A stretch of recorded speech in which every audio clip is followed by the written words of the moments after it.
দুই বন্ধুর মধ্যে কথোপকথন। রাকিব বলছে, ভাই এদেশে কিছুই হবে না, ব্যবসা করলে লস, চাকরি নাই, সবকিছু শেষ। আরিফ, তোকে কে বলেছে সব শেষ? যারা চেষ্টা করছে তারা তো সফল হচ্ছে। রাকিব, আরে বড় লোকের ছেলেমেয়েরাই সফল হয়, আমাদের মতো সাধারণ মানুষ কিছুই করতে পারে না। আরিফ, তুই জানিস পজিটিভ আর নেগেটিভ চিন্তা ভাবনা সংক্রমণ রোগের মতো। তোর মতো নেগেটিভ মানুষের আশপাশে থাকলে আমিও একদিন নেগেটিভ মানুষে পরিণত হব। রাকিব, তো কি করবি?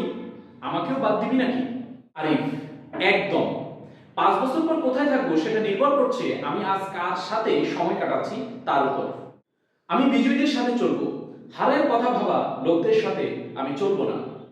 আপনার ভবিষ্যৎ নির্ভর করছে আজ আপনি কাদের সাথে চলাফেরা করছেন তার উপর। পরিবেশ বেছে নিন। আপনার অ্যাসোসিয়েশন কি, কাদের সাথে আপনি চলাফেরা করছেন, কমেন্টসে জানান।